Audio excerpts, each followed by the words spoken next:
And now, Randy speaks.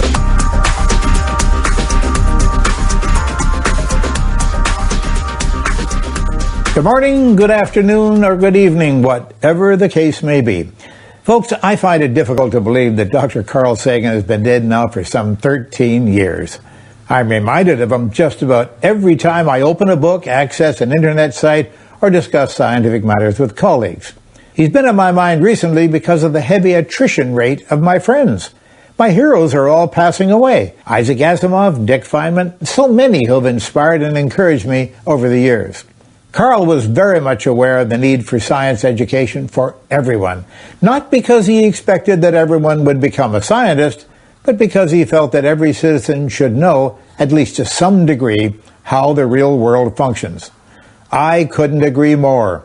In my own work, I daily come upon persons who have no knowledge whatsoever about the simplest of scientific ideas, and even less about the technology that has resulted from science. They adopt mystical ideas to explain what they experience, and that naivete makes them easy prey for others who can and will take advantage of them. Years ago, while working with Dr. Sagan briefly at Cornell University on a course titled Critical Thinking, I commented on the high percentage of Asian students that I could see were on campus. Carl told me that the greatest distinction he had found between Western and Asian students was that many of the Western students were satisfied to work for a passing grade in their classes. But the Asians expected that they should obtain perfect grades, not just satisfactory ones. That is an excellent work ethic, and it should be preached to every student, in my opinion. In his book, The Demon-Haunted World, Carl expressed how important an education is in today's civilization. He wrote, "We've arranged a global civilization in which most crucial elements, transportation, communications, and all other industries, agriculture, medicine, education, entertainment, and protecting the environment, profoundly depend on science and technology. We have also arranged things so that almost no one understands science and technology. This is a prescription for disaster. We might get away with it for a while, but sooner or later this combustible mixture of ignorance and power is going to blow up in our faces." We in America, 300 years ago, to our great shame, underwent a period in which we blamed innocent individuals we called witches for troubles and calamities, choosing to believe that these persons, mostly women, used supernatural powers to cause these problems.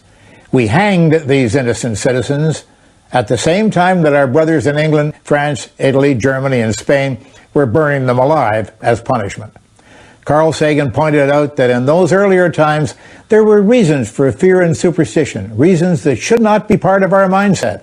Again, in The Demon-Haunted World in 1995, he wrote, "I worry that, especially as the millennium nears, pseudoscience and superstition will seem year by year more tempting, the siren song of unreason more sonorous and attractive. Where have we heard it before? Whenever our ethnic or national prejudices are aroused, in times of scarcity, during challenges to national self-esteem or nerve, when we agonize about our diminished cosmic place and purpose, or when fanaticism is bubbling up around us, then habits of thought familiar from ages past reach for the controls. The candle flame gutters, its little pool of light trembles, darkness gathers. The demons begin to stir." I cannot tell you how much those words of Dr. Sagan have affected me. In a manner far more eloquent than I could ever have managed, he expressed my thoughts, and I hope that you, being able to experience his writings, will also feel that he spoke for you. I sincerely hope so. The message of this great man cannot grow old. We must recognize that despite our becoming more mature, more rapidly, in so many ways, we must be always vigilant. It's been said before, to forget history is to be forced to relive its errors. These demons of which Carl spoke are still out there, somewhere, waiting for their opportunity. We cannot allow them to come back to life. Our greatest enemy by far is ignorance. We have the weapons to defeat it, and we are increasingly able to do so. Teachers of the quality of Carl Sagan exist in every culture and every city and village, in every school and home all over this planet that we call home. To nourish those teachers, to encourage them, to assist and support them should be one of our greatest, our most important goals. When all people are armed with knowledge and can organize to oppose and banish hunger, poverty, disease, distress, and discouragement, those elements cannot flourish, and those are the demons of which Carl Sagan wrote and spoke. I'll leave you with this short tale. Some years ago, I was seated in my office, reading on my computer screen with great amusement a joke about astronomy that had appeared on the internet. I laughed and suddenly froze, looking at my left hand, which had begun to reach for the telephone. Folks, I had been about to call Carl and tell him about this amusing story. Well, I have absolutely no belief in an afterlife. Like Carl Sagan, I am a realist. But if it were possible to survive this life, and if Carl had been able to do that, I'm sure that he would now be out there in the cosmos he so loved and respected, chasing an interesting comet or testing the temperature of a galaxy. Because his work survives him and we can enjoy it, learn from it, and most importantly, add to it, I can feel Carl Sagan was many things, but his greatest accomplishment, in my opinion, was that he could teach. He did it painlessly, convincingly, provocatively.